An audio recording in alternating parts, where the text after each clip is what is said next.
episode, yeah.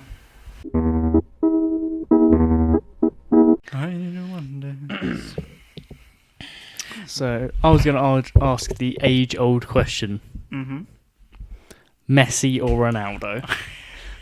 Now, to be honest, I'm not really one to say one is better than the other. Mm-hmm. And, again, like a lot of football fans, we will go, oh, we're just happy to just be alive at the same time and they both exist. But, I mean, be that as it may, I feel like... So, for me, Ronaldo's always been the guy who's had to work harder. And ultimately, I think he's, him winning a trophy with the international side and winning back-to-back Champions League titles. That's quite something. Yeah, at the age of 32. I don't think anyone's ever won back-to-back Champions Leagues, have they? I believe that was the... I think it was not in the current... Not when it's been era. called the Champions League or whatever. Yeah. Maybe the European Super Cup or whatever it used to be called. Which I did... I mean, I watched the final. Did you watch the... I did, yeah. So, I mean, in some ways I wanted Juve to win. Yeah, they're kind of absolutely. like the underdogs. Buffon has never won the Champions League. He's won the World Cup, but he's never won the Champions League. So arguably a bigger trophy. And, I kind of wanted him to win it. So I think he would then retire as champion of Europe. My hopes are maybe next year they go on to win it. Yes, hopefully. Then he can retire. Love the idea that Buffon can't physically retire until he wins the Champions League. That's why he hasn't retired yet. He's just got to keep going. Not allowed. Yeah, great game. Ramos was a bit of a knob, but there we go. Oh my days! That is Ramos. Can't believe. I mean, that is Ramos to a T. I was about to we're in the group chat to get talking about it and whatever. I was just about to say how much I love Ramos and his beautiful face, and then he went and did that. I was like, oh, he's a naughty boy, isn't he? What a naughty boy. Bad. Bad. Bad Ramos. Very bad. Yeah, great game. But, I mean, I've always really, really enjoyed watching Messi play. I just feel like he's, incredibly creative and can do amazing things. But I think Ronaldo undeniably has just taken football to the next level in terms of fitness and how players look at dieting and like their workouts and longevity. Yeah. Of that.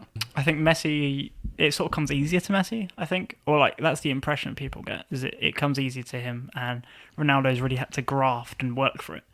And Messi, had that incredible season, it must have been a couple of years ago now, where he had...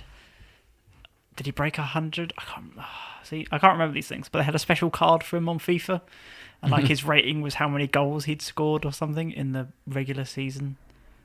Did he break 100 or something? I don't know. Oh, right, okay.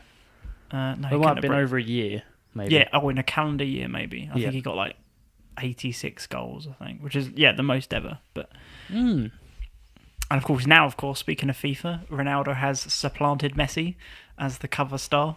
He's going to be the cover guy for FIFA 18, which is... I mean, in the footballing world, I think that's a pretty big deal. No, definitely. Because, some people might just say, oh, it's just a video game or whatever, but it is the video game for football fans. Exactly. And, it sells millions of copies every year, so it's a pretty big deal.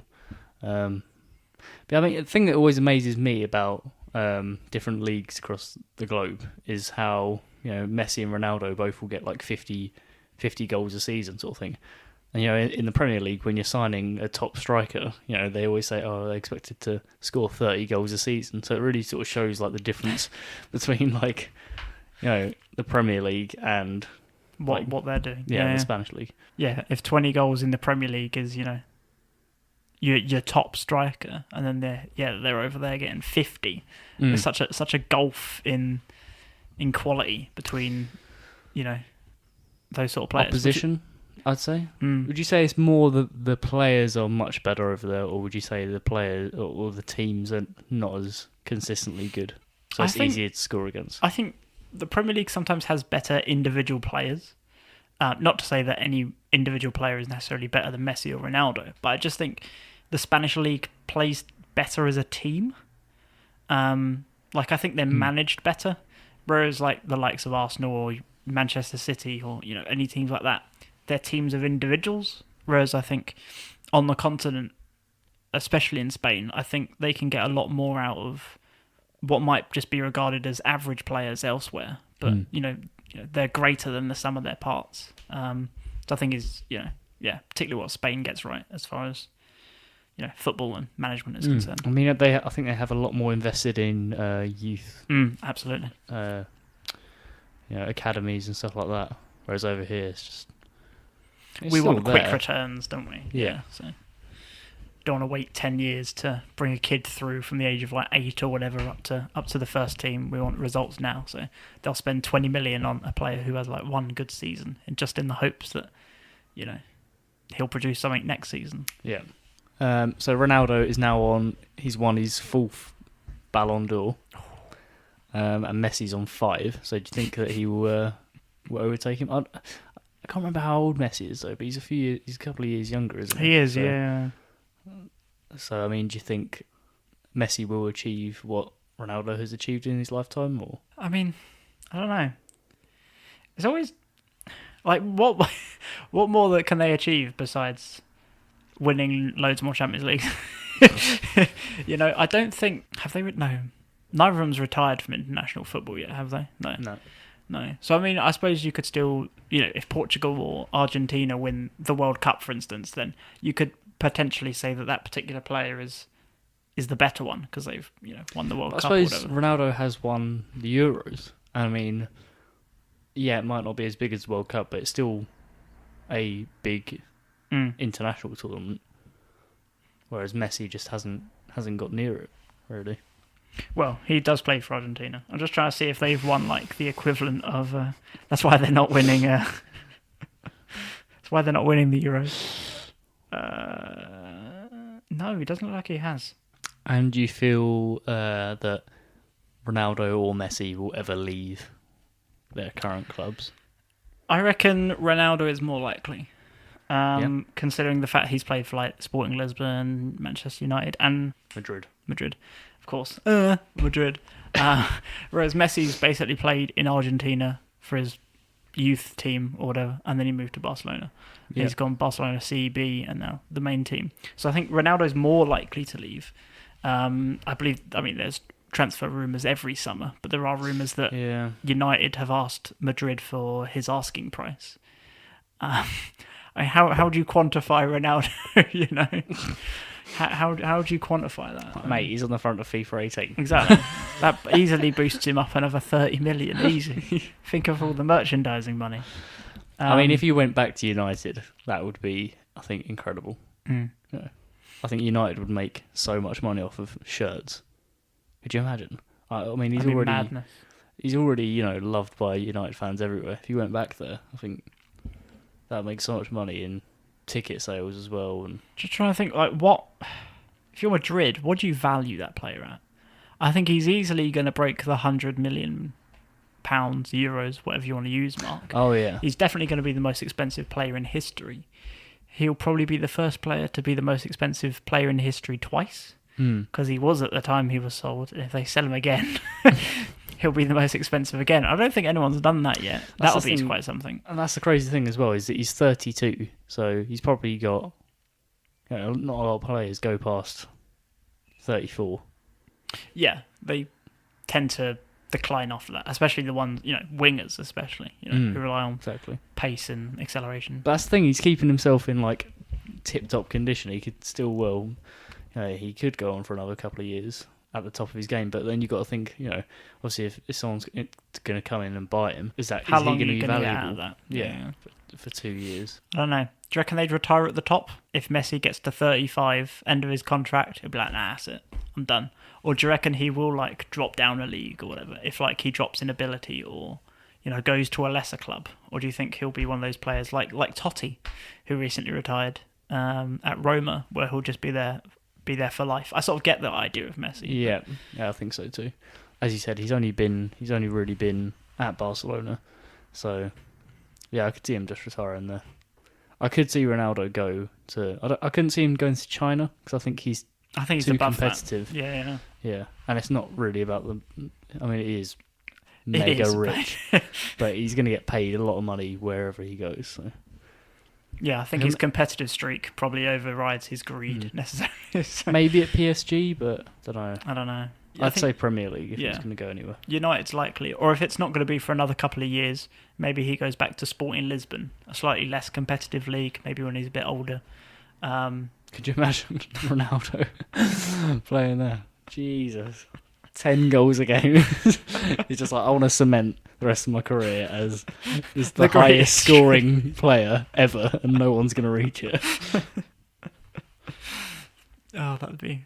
Do you reckon either of them will ever go into management or anything like that? Do you think they are of that type of player? Or because, of course, Maradona, another famously good footballer, one of the best, people may argue, he's flirted with management. He's done okay. I think, again... I think he mainly managed in South America and the Argentinian national team. So obviously didn't win the World Cup with Argentina. But when you're that good, oftentimes the best managers aren't necessarily the people who were the best at the sport. Normally those sorts of people just retire, and they're good at doing the thing. They might not be very good at passing on knowledge of the thing. So. Maybe as coaches, or maybe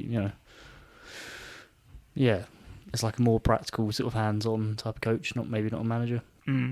But then you say that, but then a lot of players, then they go and get their badges and all that stuff, and they go and learn about it. So maybe as they leave the game, they want to have a new challenge. See, I reckon Ronaldo might do something really wild and like go into like films or something, like go and be an actor. Yeah, I mean, okay, he's that kind of person, like all his modelling work, and I won't put it past him. He's almost like a David Beckham-esque, like he's a brand himself. Yeah, like, totally.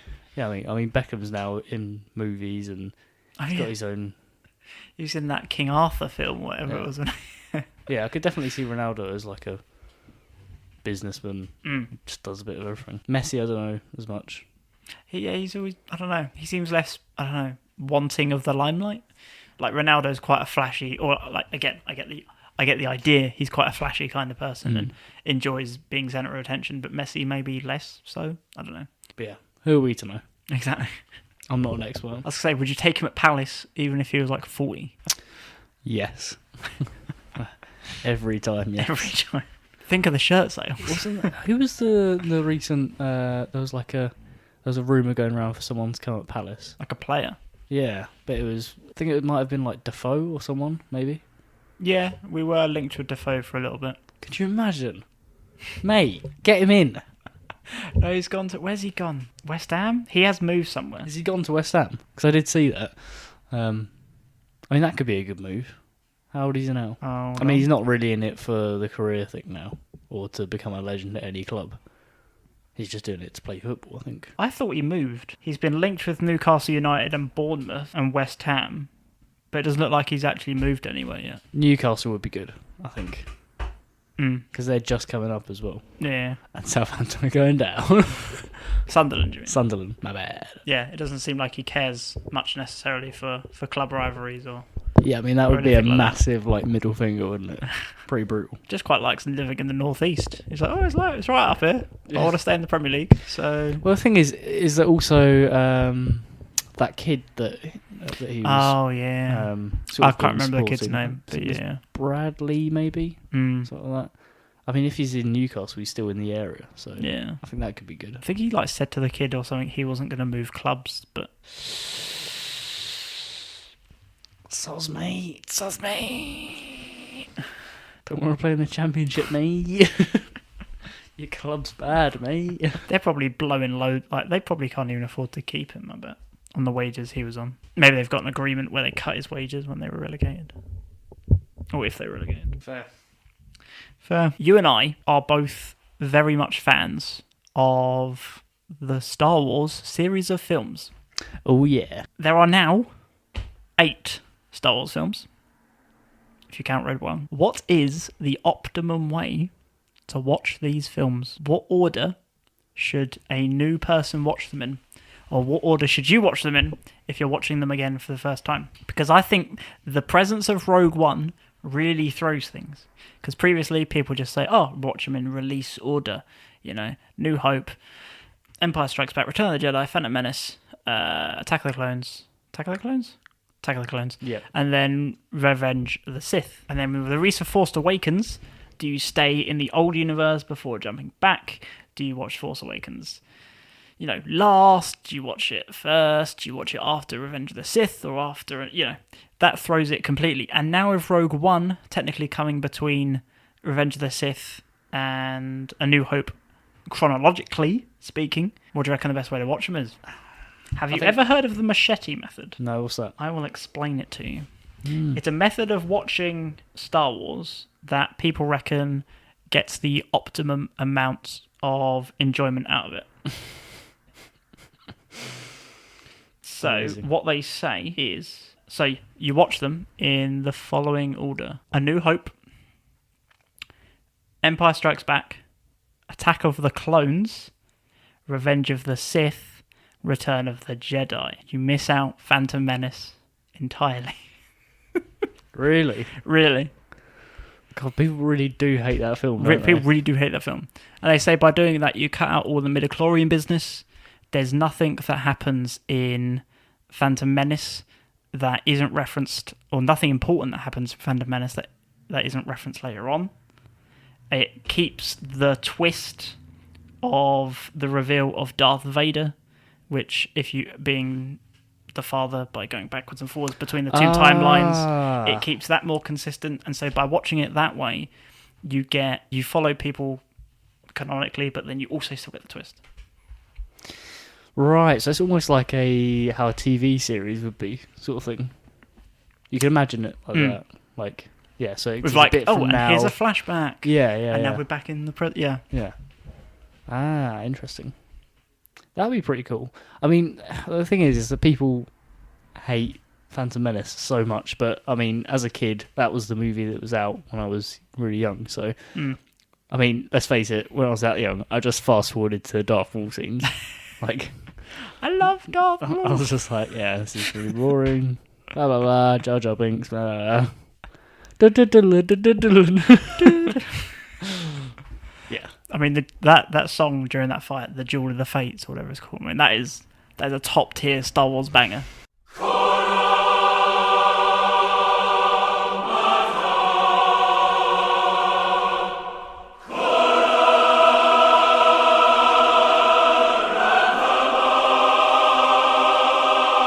That is the one downside of missing Phantom Menace, is you don't hear that absolute goat of a song. Yeah.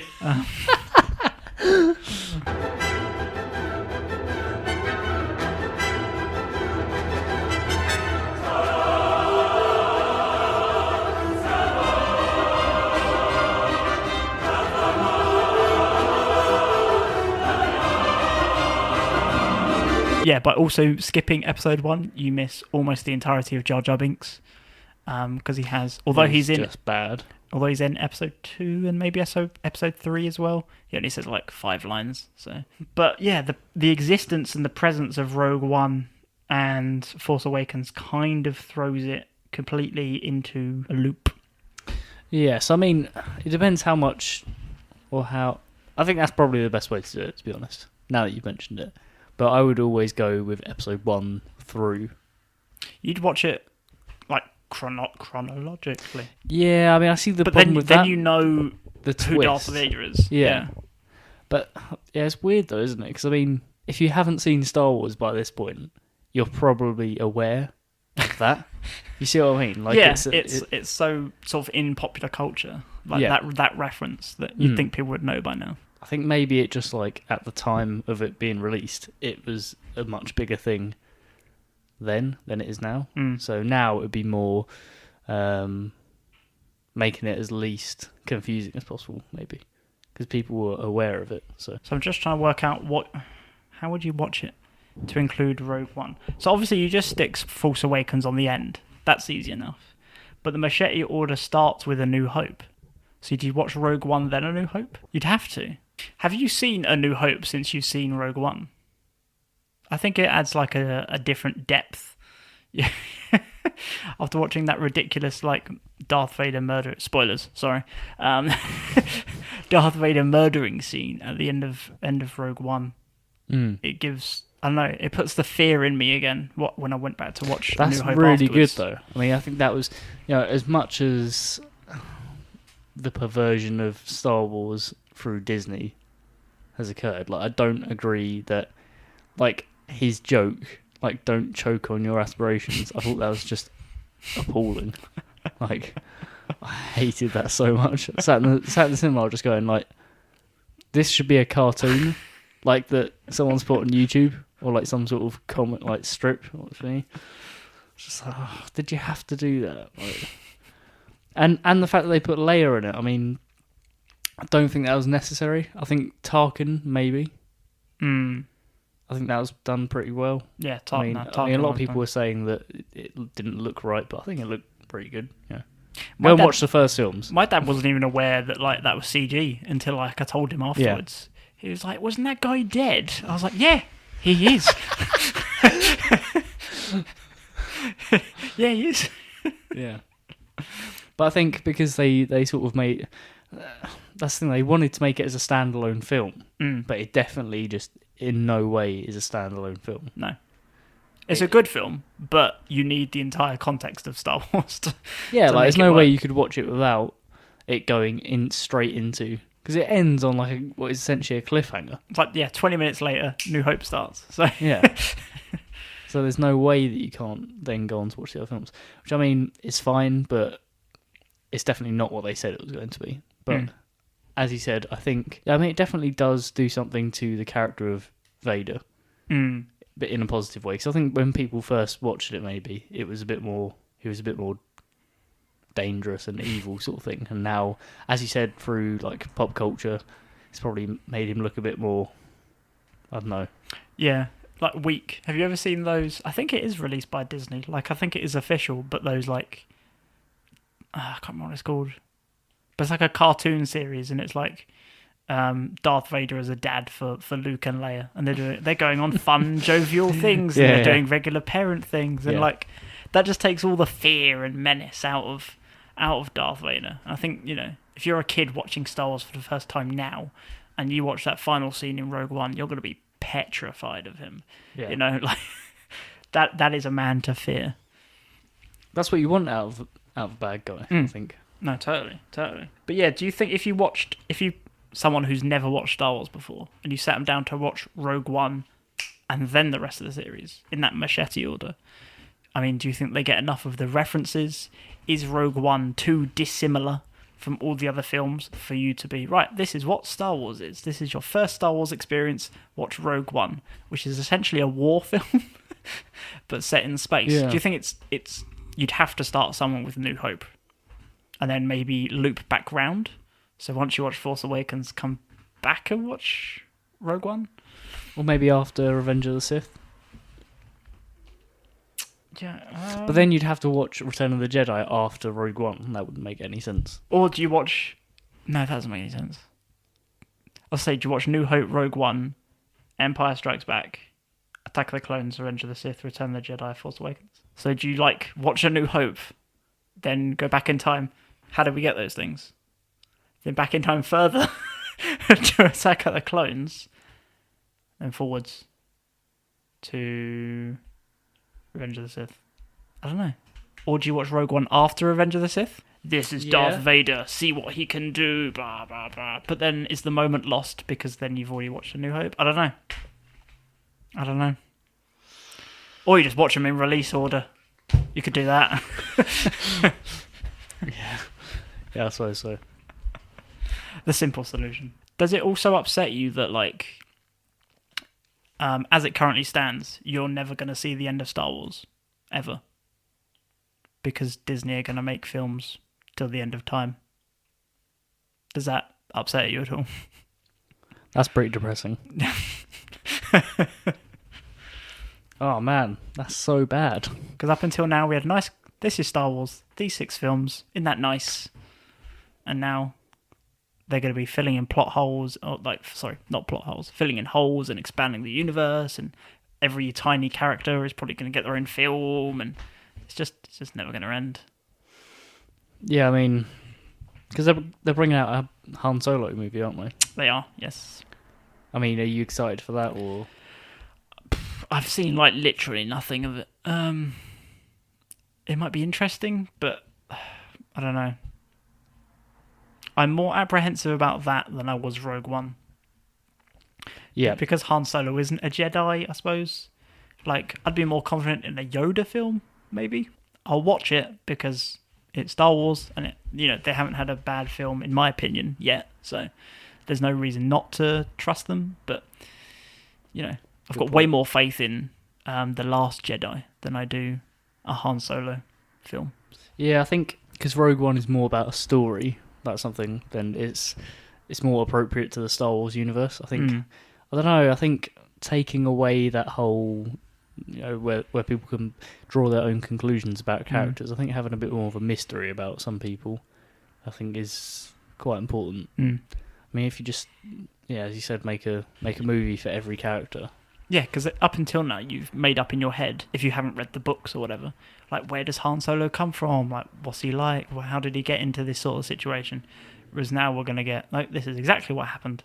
And if that doesn't fit with the idea that you've built in your mind since, 1976 or whatever, the original Star Wars came out, then you're probably going to be a bit upset. It makes me even more upset that there's people alive now that will probably be really into Star Wars, but dead before the next couple of movies come out. If you were like a 12-year-old kid in 1977, so if you were 10, is that too young to like Star Wars? In 1977? No, not at all. Yeah, so in 1977, it was 39 years ago. So if you were 10, you'd be 49. You'd be 49. My maths is great. I don't know if you've noticed. I don't know. So you'd be almost 50 if you were 10 when Star Wars came out. And so they haven't been releasing that many films yet. There's one film a year. So even if you live to a ripe old age of like 70 in another 20 years' time, you're getting 20 more Star Wars films. Maybe they won't keep this up. Maybe they will eventually stop. But, the Marvel Universe has been going on for the past 10 years. And at the moment, seems like no signs of slowing down. So Really? Have Marvel released a movie every year? Roughly. Wow. Recently, they've been releasing more than one film a year. But in the beginning, it was, every couple of years. But yeah, Iron Man came out in 2008. So almost 10 years now of the Marvel Cinematic Universe. That's crazy. Yeah, it's like, how many characters are they going to go through for Star Wars? Because it's different, isn't it? I mean, Marvel has got a massive They've got a catalogue to build off. To pull from, whereas Star Wars has just got the films. I mean, there was a whole extended universe of books and stuff, but ever since Disney bought it, they blew that up and said, that doesn't count anymore. All that is not real. Anything that we release now, that's real. So they're sort of starting all over again. It's that's not canon, if you were. So they're starting from scratch again. But theoretically, they have all those stories and comic books and God knows whatever else to build off if they really wanted to. Yeah. But I can't fault them, really, because the only films I really go and see anymore are comic book films and Star Wars films, because there's just so many of them. Yeah. I mean, you can't go wrong with a Star Wars film. No. Let's face it, it's always going to make money. Yeah. Kind of same thing with, like, it's quite interesting to look at how some of the Marvel universe is split. Like, with the X-Men stuff. Like how it's owned by, is it like 20th Century Fox or whatever? Yeah, Fox. So they can't reference it in like other movies. It's like you can't even use the word mutant or whatever. No, you can't. How mental is that? And now Sony have kind of led Spider-Man back to Marvel, so they can use him in. He was in Civil War, and now they're making Spider-Man: Homecoming, and Iron Man's in that a lot. So Sony might be giving up a bit. Well, let's face it, they've made 2. They tried to remake it twice. Yes. And they were bad. Yes. I thought, like, the second time they did it was supposedly quite good. Or am I just completely wrong? I haven't watched them. I only really liked the original, like, Tobey Maguire Spider-Man series. I really quite like those. That is my jam. But yeah, the Andrew Garfield one, The Amazing Spider-Man, it wasn't bad. I didn't think it was bad anyway. Just wasn't especially good. Yeah. But now that's a lot of what Marvel films are now though. Like they did used to be really quite good, I thought. But I think the last film I really enjoyed from them was probably Civil War. Since then they've just all been all right, I guess. Nothing's blown me away yet. Guardians of the Galaxy was good actually. That's probably the best one since Civil War. Just because it's completely different. I don't know. I am kind of reaching my tether with the traditional superhero movie sort of genre. Yeah. And so, yeah, Guardians of the Galaxy was a bit different, and the other recent superhero film I've really liked was Logan, which completely flipped it on its head. Really enjoyed that film. Yeah. I haven't seen that yet, actually. That's really good. I do want to go and see it. But I feel like I should watch all the X-Men movies with Hugh Jackman in it first, even though I think this movie is like... Oh man, not even remotely similar. Sort of when we finish this, I'll have to find the video for you where someone from some it might be like IGN or GameSpot or some gaming website attempts to explain the Hugh Jackman Wolverine timeline universe thing because it's so messy. It's so convoluted. Yeah, because I think in one of the movies he goes back in time or something. And then like when he comes back it affects the future, so some stuff doesn't happen in this new timeline. It's just it's just such a mess. I'll have to find it. Time travel in movies is always... At that point, you can just do what you want, can't you? Time travel in movies that makes other movies that have previously been released redundant. Yeah, exactly. What was the point? Might as well just not watch that movie because in this universe it doesn't exist anymore. Yeah, the Fox X-Men. I think that one. Yeah, that is Fox. The Fox X-Men universe is so confusing. So confusing. One sort of final question for you. It'll be a big one, but I don't think we can have a podcast or we can do a podcast recording session without me asking you at least a little bit about death. So, so technology is getting greater and greater at the moment, and there's lots of exciting Mars news about us possibly going to Mars and Elon Musk building this rocket that can go into space and then land itself again. It's all very exciting. So. Yeah. Given the opportunity, Elon Musk comes up to you and says, "Alex, you're incredible. We think you are the pinnacle of human species, and we want to send you to Mars. But you're not going to be able to come back ever. We're going to send you to Mars. You're going to live there. You're going to do some cool stuff, some cool science. You're going to make great contributions towards the future of humanity. But you're never coming back, and you're going by yourself. Would you go?" Jeez, that is a massive question. Or you can go with one other person if you wanted, because I don't think they'd actually let anyone go by themselves. But yeah, given the opportunity, would you go and die on Mars? Die alone on Mars? not in the same country, on another planet. Not just alone, just alone in space. Yeah. I mean, I do like dropping these enormous questions on you, when you least expect them. But I mean, I'm not really a fan of this planet that much sometimes. But at least I can. At least I can breathe the air. I like that bit. Yeah. Smell the roses. Yeah, I mean, I don't know. That's a bit weird, isn't it? I think if someone asked me right now, right this second, I'd say no, because I'm young and I've got way too much life to live yet. Comes back to me when I'm 40, maybe. I've lived most of my able-bodied years. I've seen most of the stuff I want to see. Not everything, of course, but you come to me when I'm 40 and be like, right, want to go to Mars? Yeah, right then. Yeah, go on then. That's sort of where I come at it from. It's quite a selfless thing, I think. I mean, it depends on, obviously, in this hypothetical situation, what sort of work is being carried out. But, I mean, and I guess it's really, really selfish. I know this is really selfish sounding, but obviously you're making all this contribution, but you're not actually going to benefit from this yourself. Yeah. I know how bad that sounds. But, we're all trying to change the world for the better, for us to live in and our children and stuff like that. But I think it's also because we want to experience it too. And I guess if you're not going to absolutely not going to experience it, then Yeah, Yeah. yeah, Do you still want to do it? Yeah. See, what's also lurking in the back of my mind is that like you'll be one of those people that's never forgotten.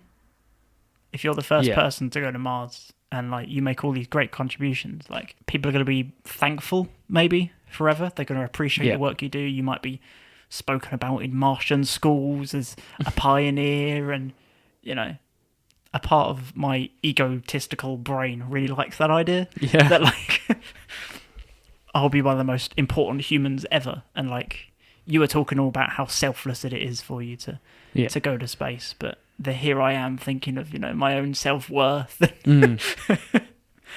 They'll never forget me. But is that any good when you spent how many years by yourself, like, and with no human contact?